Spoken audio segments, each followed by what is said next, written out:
Calling for a Blanket Dance is the debut novel of Oscar Hokia, and it's kind of written about an entire family, and this is a blended family of Kiowa, Cherokee, and Mexican descent, and each chapter alternates between different members of this family, and it kind of traces the whole lifespan of one character. And throughout the book, you see how this family, drifts apart, comes back together, and how they support each other through, the trials and tribulations of life. And by the end of the book, I almost felt like you could go to a family reunion with all these characters. It's a really beautiful character study of a family, and I really appreciated getting to know the characters in this story. So I think Sioux City will as well. Can you tell us a little bit more about Sioux City Reads and the importance of this initiative for the library and the community?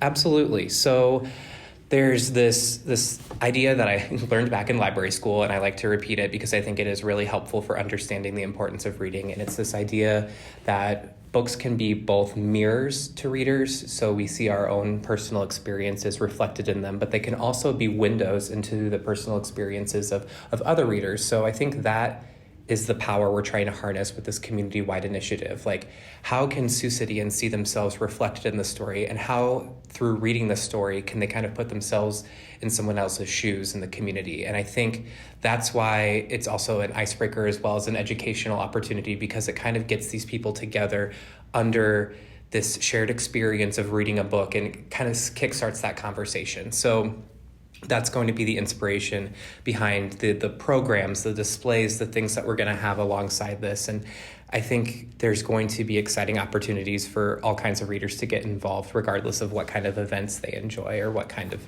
ways they like to read. And from January through April, there will be consistent book discussions. I want to make sure that book discussions are scheduled for times that a diverse group of people can make it to, and they'll be facilitated by a variety of different people. So each different book discussion will have different opportunities, and then the events are also going to be, kind of scattered throughout that January through April timeline. And we're looking at a variety of different things. Those will all be announced on this Sioux City Reads website, which you can find through our Sioux City Library homepage. And as, things are scheduled, they'll be announced there. And eventually there will be a sort of like guide to, every single way people can engage with this. But I can tell you I'm looking forward to quite a few of them, and it seems like we're getting some enthusiastic participants so far, so it's really great to see. Okay, it's the holiday season, yes, and everyone puts together their Christmas wish list. Working for the Sioux City Public Library, what is on your Christmas list as when it comes to books? Kind of putting you on the spot here. See, I'm terrible because I buy books as soon as I want them, even though I work in a library and I can get them all for free. But in terms of my Christmas list, what am I most excited about? Oh. See, this is terrible. Actually, you know what? I'm not guilty about my pleasures. Paris Hilton's coming out with her memoirs, and as a child of the 2000s, I am dying to read Paris Hilton's memoirs, and I think that's like a great Christmas gift, right? It's not overly intellectual, it's fun, and I won't have to buy it for myself. That's hot. That is really hot. But I'm terribly excited to read her memoirs. I love memoirs as well. And what's funny, what's kind of cool is you could say someone else got it for you, right? Exactly.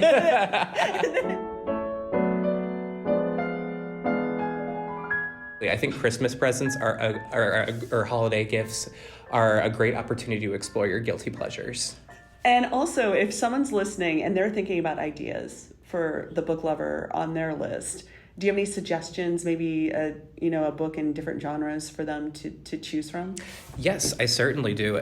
I have quite a few recommendations. So there's a great new book out called Rap Capital, an Atlanta story, and it's all about like the hip hop scene in Atlanta. And I think it's a great book for if you have like a pop culture vulture on your list or anybody who's really into music. I love books about music scenes, and this one really excites me. There's a book called The Man Who Could Move Clouds, which is a memoir about a woman from Colombia and her experience with her family. And it's one of the most interesting, beautiful, haunting memoirs I've ever read. So if you have a memoir lover, I'd recommend that one. If you have someone who's into politics, like I'm thinking like a poli-sci student, right? The Unfolding is another great novel this year that deals with a lot of political themes from the near past that I think readers will enjoy. If you know anyone who likes to watch RuPaul's Drag Race, there's a book called Luda out by Grant Morrison, and it kind of mixes like sci-fi with the world of drag, and it seems very exciting. Patricia Wants to Cuddle is one of my favorite books of the year, and it's a great book if you know somebody who loves reality TV but doesn't read too often. It's about this cast of reality stars in a show sort of like The Bachelor who gets stranded on an island and trailed by a Bigfoot creature. So that's Patricia Wants to Cuddle. The Divorce Colony is also really exciting to me. It's a nonfiction book about the history of our neighbor up north, Sioux Falls, and how in the late 19th century, women from across the country traveled to Sioux Falls to obtain divorces.